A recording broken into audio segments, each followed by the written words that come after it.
saya tentunya di channel Raja Wali Pergambiran ya teman-teman ya. Oke, kali ini kita membahas tentang seputar kota Lebah ya teman-temanku. Di sini kesempatan kali ini saya membahas tentang bagaimana cara pembuatan kotak lebah madu ya teman-teman ya. Di sini saya membuat beberapa kotak lebah madu dan ukurannya 30 kali 50 kali 30. Yang dimaksud dengan 30 kali 50 kali 30 teman-teman, panjang 50, lebar 30 dan tingginya 30. Dan itu juga nggak tergantung, nggak mesti teman-teman, itu terserah teman-temanku mau buat ukuran seberapa pun bisa.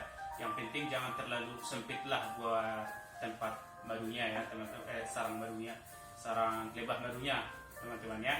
Jadi seperti itu. Kalau mengenai ukuran itu nggak ada tertentu atau khusus teman-teman. Dan juga buat kirimnya juga nggak tertentu, mau berapapun terserah teman-temanku, mau buat 5, mau buat 7, mau buat 8, itu terserah teman-temanku. Oke teman-teman, dan kali ini kita membahas bagaimana tentang cara pembuatannya kotak lebah, khususnya yang di dalam ya. Kalau di luar tentunya teman-teman udah pada tahu semua.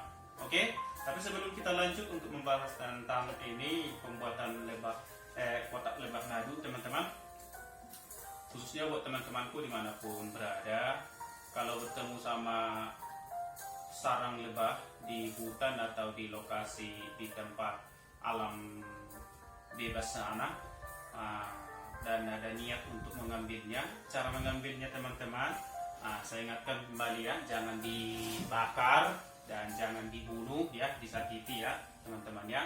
Cukup kita ambil saja madunya, jangan kita bunuh juga. Jadi udah kita ambil madunya, kita bunuh pula, itu sangat menyakitkan itu ya.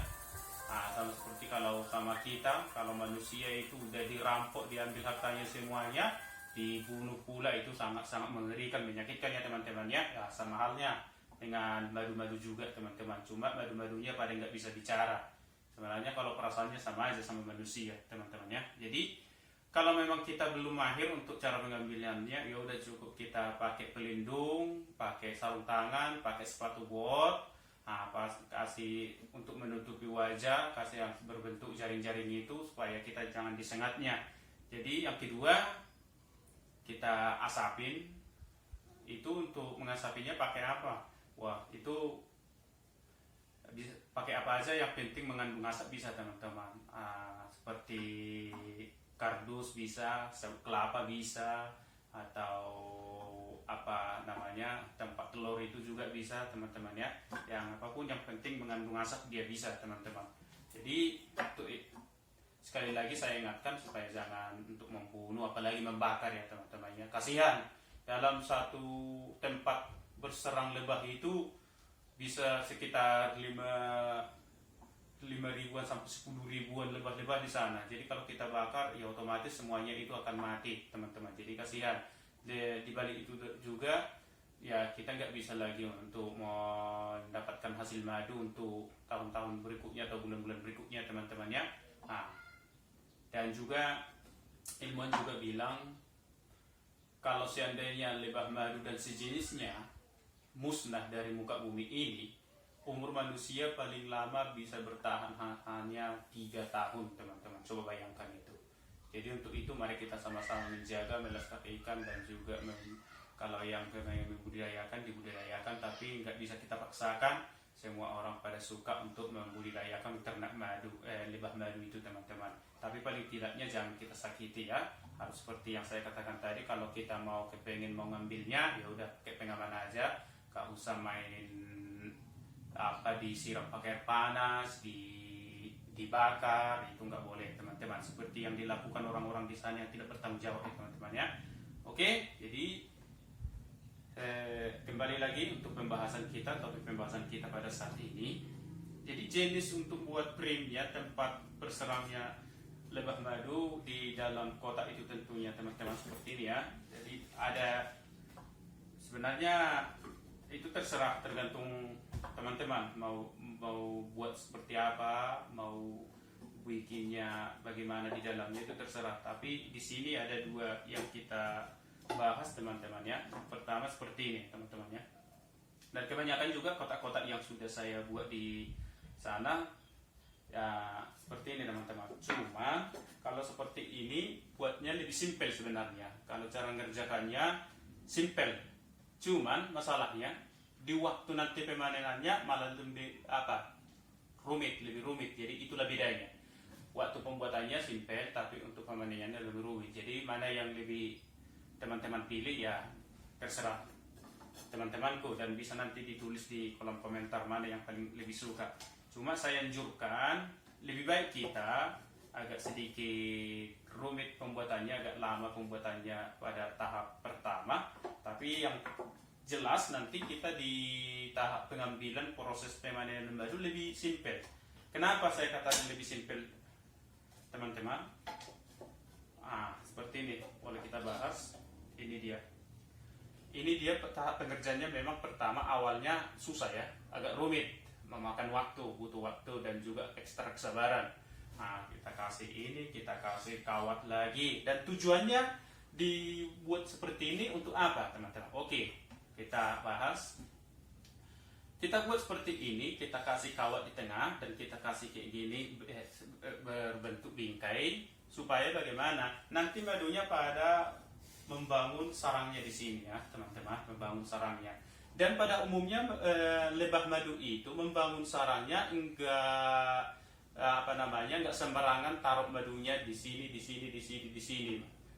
Tapi biasanya pada lebah madu itu membuat sarang di sini dan membuat itu madu biasanya di sini pada yang di lebih atas, yang di atas ini ya teman-teman. Kalau posisinya seperti ini kita buat, ya otomatis itu nanti madu itu nanti ditaruhnya di sini, dan di bawahnya ini biasanya itu pada penyimpanan telur atau perkembangan biakannya ya teman-teman ya.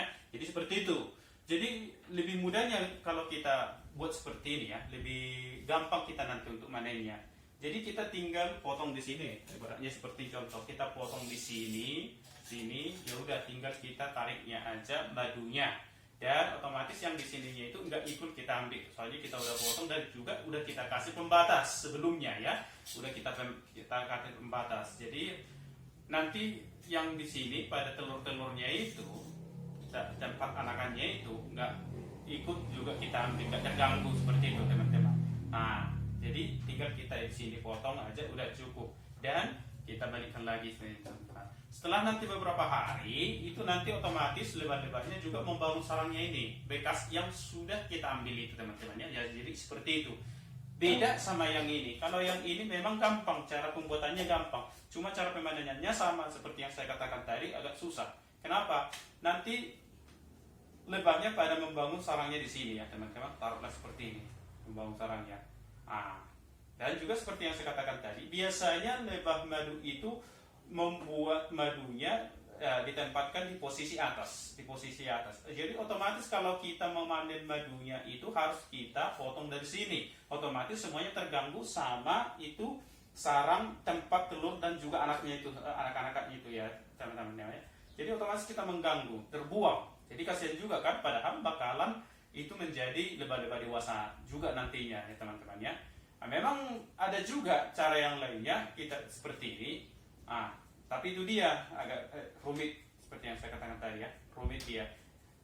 Kita ambil, kita potong sampai sebatas mana madunya, lalu kita ikat lagi. Itu kan membutuhkan waktu dan juga rumit ya teman-teman ya. Jadi lebih baik sebenarnya saya sarankan untuk pakai seperti ini, walaupun agak rumit dan memakan waktu yang waktu pembuatannya, tapi waktu pemanenannya lebih gampang teman-teman.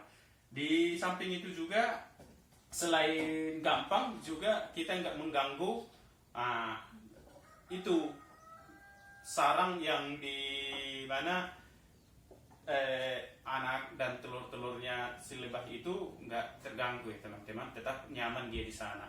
Oke teman-teman, sampai di situ dulu pembahasan kita pada saat kali ini tentang pembuatan kotak lebah madu. Jadi siapa-siapa yang teman-temanku yang ingin mau membudidayakan beternak madu ya seperti itu ya teman-teman ya, lebih kurangnya. Jadi itulah dulu untuk video kali ini teman-teman. Semoga bermanfaat bagi kita semuanya. Dan salam untuk kita semuanya dimanapun teman-temanku berada. Dan jangan lupa dukung channel ini Raja Wali Pergembiran. Dan juga jangan lupa di subscribe ya teman-temanku. Oke, sampai di situ. Oh ya, jangan lupa juga di like lah. Oke. Dan satu lagi, komen dong. Ya, tentunya komen yang positif ya, jangan yang negatif-negatif. Nah, kita usahakan membangun satu sama yang lain ya. Oke teman-teman, sampai di sini dulu. Terima kasih, dadah.